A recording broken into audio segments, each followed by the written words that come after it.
نہیں ہے تو ولا اقول لکم عندی خزائن اللہ، میں نے تو کبھی بھی نہیں کہا کہ میرے پاس اللہ کے خزانے ہیں، ولا اعلم الغیب، میں نے یہ بھی نہیں کہا کہ میں غیب جانتا ہوں، مجھے نہیں پتا کل کیا ہونے والا ہے، میرے پاس غیب کا علم نہیں ہے۔ اس سے صاف پتہ چلتا ہے کہ پیغمبر عالم الغیب نہیں ہوتے، نہ میرے پاس غیب کا علم ہے۔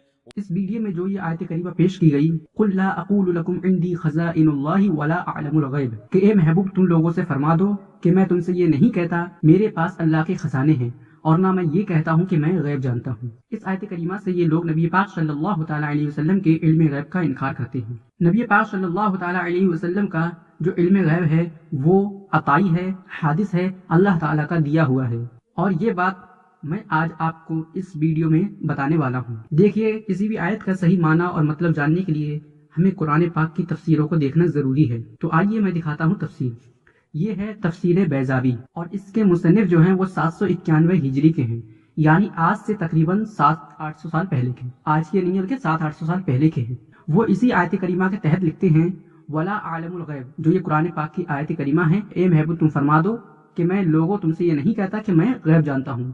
اس کے بعد لکھا ہوا ہے معلم یوحا الیہ، یعنی میں غیب نہیں جانتا جب تک مجھ پر وحی نہ کی جائے۔ اب اس کا مطلب کیا نکلا؟ اس کا مطلب یہ نکلا کہ اللہ تبارک و تعالی نبی پاک صلی اللہ تعالی وسلم کی طرف وحی فرماتا ہے، آپ کو غیب کی باتیں بتاتا ہے، تو اس طریقے سے نبی پاک صلی اللہ تعالی وسلم غیب جانتے ہیں، حضور کو علم غیب ہے۔ اور یہ جو ہم نے کہا تھا کہ نبی پاک صلی اللہ تعالی وسلم کو علم غیب اللہ تعالیٰ نے عطا کیا ہے اور عطائی ہے، وہ اس تفسیر سے ثابت ہوتا ہے۔ میں ایک ہی تفسیر نہیں دوسری تفسیر بھی دکھا دیتا ہوں۔ یہ ہے تفسیر غرائب القرآن، اور اس تفسیر کو تفسیر نیشا پوری بھی کہتے ہیں۔ اس کے صفحہ نمبر 81 پہ لکھا ہوا ہے قل لا اعلم الغیب، اے محبوب فرما دو غیب نہیں جانتا۔ اس آیت کے بعد لکھا ہے فیکون فیہ دلالۃ علی ان الغیب بالاستقلال لا يعلمہ الا اللہ، کہ اس آیت میں دلالت ہے اس بات پر کہ ذاتی غیب صرف اللہ ہی جانتا ہے۔ تفسیر غرائب القرآن میں بھی صاف طور پر لکھا ہے کہ اس آیت سے مراد ذاتی غیب ہے، یعنی جو قرآن پاک میں ہے کہ اے محبوب تم فرما دو میں غیب نہیں جانتا، اس میں مراد ہے ذاتی، یعنی اے محبوب تم فرما دو کہ میں ذاتی غیب نہیں جانتا۔ آئیے میں ایک اور حوالہ دے دوں بالکل صراحتاً والا، یہ ہے تفسیر روح البیان، اور یہ تفسیر روح البیان کے صفحہ نمبر 37 پر لکھا ہوا ہے۔ دیکھیے ولا اعلم الغیب، اے محبوب تم فرما دو میں غیب نہیں جانتا، فانہ صلی اللہ تعالی علیہ وسلم کان یخبر عما مضى وعما سيكون باعلام الحق۔ جو آیت کریمہ میں یہ آیا ہے کہ اے محبوب تم فرما دو میں غیب نہیں جانتا، کیونکہ نبی پاک صلی اللہ تعالی علیہ وسلم تو خبر دیتے ہیں گزشتہ زمانے کی، اور بتاتے ہیں جو آئندہ ہونے والا ہے، بے اعلام الحق، اللہ تعالیٰ کے بتانے سے، اور جو اللہ تعالیٰ کے بتانے سے حاصل ہو وہ عطائی ہوتا ہے۔ تو اس تفسیر سے بھی معلوم ہوا کہ اس آیت میں جو علم غیب کی نفی ہے وہ ذاتی علم غیب کی نفی ہے۔ آگے لکھا ہے وقد قال علیہ السلام لیلۃ المعراج، معراج کی رات نبی پاک صلی اللہ تعالی علیہ وسلم نے فرمایا قطرت فی حلقی قطرۃ علمت ما کان وما سیکون، کہ میرے حلق میں ایک قطرہ ٹپکا تو میں نے جان لیا جو کچھ ہو چکا اور جو کچھ ہوگا۔ یہی اہل سنت کہتے ہیں کہ حضور ما کانا وما یکون کو جانتے ہیں، یعنی جو کچھ ہو چکا اور جو کچھ ہوگا اس کو حضور جانتے ہیں۔ تفسیر روح البیان میں حدیث صاف طور پر ذکر ہے کہ حضور نے فرمایا کہ میں نے جان لیا ما کانا وما یکون، جو کچھ ہو چکا اور جو کچھ ہوگا۔ اب دیکھیے مصنف روح البیان آگے کیا لکھتے ہیں، فمن قال، تو جس نے یہ کہا ان نبی اللہ لا يعلم الغیب فقد اخطأ فیما اصابہ، جس نے یہ کہا کہ اللہ کے نبی لا يعلم الغیب، غیب نہیں جانتے، تو اس نے خطا کر دی اس بات میں جس میں وہ درست تھا۔ یعنی پہلے وہ یہ عقیدہ رکھتا تھا کہ نبی پاک صلی اللہ تعالی علیہ وسلم غیب جانتے ہیں، لیکن جب اس نے یہ آیت سنی تو اس نے اپنا یہ عقیدہ بنا لیا کہ نبی پاک صلی اللہ تعالی وسلم غیب نہیں جانتے، پھر یہ کہنے لگا کہ حضور غیب نہیں جانتے۔ تو اس کے بارے میں مصنف روح البیان نے لکھ دیا کہ جس نے یہ کہا کہ اللہ کے نبی غیب نہیں جانتے تو اس نے خطا کر دی۔ ایک اور حوالہ دیکھیے تفسیر جلالین، اس میں لکھا ہوا ہے وَعَلَّمَكَ مَا لَمْ تَكُنْ تَعْلَمْ، اے محبوب اللہ نے تمہیں سکھا دیا جو تم نہ جانتے تھے۔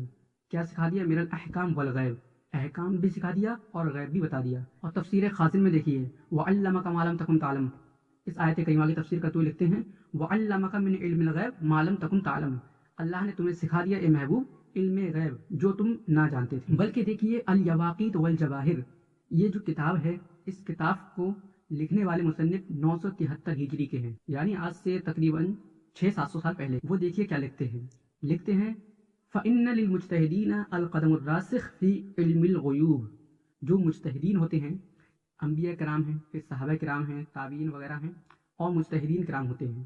جو یہ مجتہدین کرام علماء کرام کا بہت بڑا درجہ ہے، ائمہ مجتہدین جنہیں کہا جاتا ہے، وہ ائمہ مجتہدین کے لیے فرما رہے ہیں فَإِنَّ لِلْمُجْتَهِدِينَ الْقَدَمُ الرَّاسِخُ فِي عِلْمِ الْغُیُوبِ، جو مجتہدین ہوتے ہیں وہ علم غیوب میں مہارت رکھتے ہیں. غیوب یہ غیب کی جمع ہے، یعنی علم غیب میں مہارت رکھتے ہیں. الکشف والبیان، اس تفسیر میں کیا لکھا ہوا ہے؟ حدیث پاک ہے، ابن عباس رضی اللہ عنہ فرماتے ہیں خضر علیہ السلام کے بارے میں، وَذَلِكَ أَنَّهُ كَانَ رَجُلًا يَعْمَلُ عَلَى الْغَيْبِ، کہ جو خضر علیہ السلام ہیں وہ ایک ایسے شخص ہیں جو غیب پر عمل کرتے ہیں، غیب پر عمل کرتے ہیں، علم غیب جانتے ہیں اور اسی پر عمل کرتے ہیں. نیچے حاشیے میں نیچے لکھا ہوا ہے کان رجلا یعلم علم الغیب، کہ حضرت خضر علیہ السلام ایسے شخص ہیں جو علم غیب جانتے ہیں. میں نے کتنی ساری تفسیروں کا حوالہ دے دیا. اب ان اتنی ساری تفسیروں کے بعد بھی اگر کوئی یہ کہتا ہے کہ نبی پاک صلی اللہ تعالیٰ علیہ وسلم کو علم غیب نہیں ملا تو وہ کتنی بڑی جہالت کر رہا ہے. اس میں نے جو حوالے دکھائے اس میں مجتہدین کرام کے لیے بھی علم غیب مانا ہے، بلکہ حضرت خضر علیہ السلام کے بارے میں کہا ہے کہ وہ علم غیب پر عمل کرتے ہیں، کہ جاننے کے بعد اس علم غیب پر عمل بھی کرتے ہیں. تو پھر علم غیب کا انکار کرنا کتنی بڑی جہالت ہے. جو لوگ آپ کے سامنے سے قرآن پاک کی آیتیں پڑھتے ہیں اور جو مطلب چاہتے ہیں وہ بیان کرتے ہیں، ان سے آپ ایک بار کہیے گا کہ آپ جو اس آیت کو پڑھ رہے ہیں اور اس آیت سے حضور کے علم غیب کا انکار کر رہے ہیں، قرآن پاک کی مشہور و معتبر تفسیر میں دکھائیے کہ اس علم غیب سے عطائی علم غیب مراد ہے. یہ دکھائیے کہ ذاتی ہو یا عطائی ہو کسی طرح کا علم غیب حضور کو نہیں ملا. خدا کی قسم یہ لوگ قیامت تک نہیں دکھا پائیں گے. بلکہ میں نے آپ کو تفسیر میں دکھایا کہ ان آیت کریمہ میں علم غیب سے مراد علم غیب ذاتی ہے، ذاتی جو کسی کا دیا ہوا نہ ہو.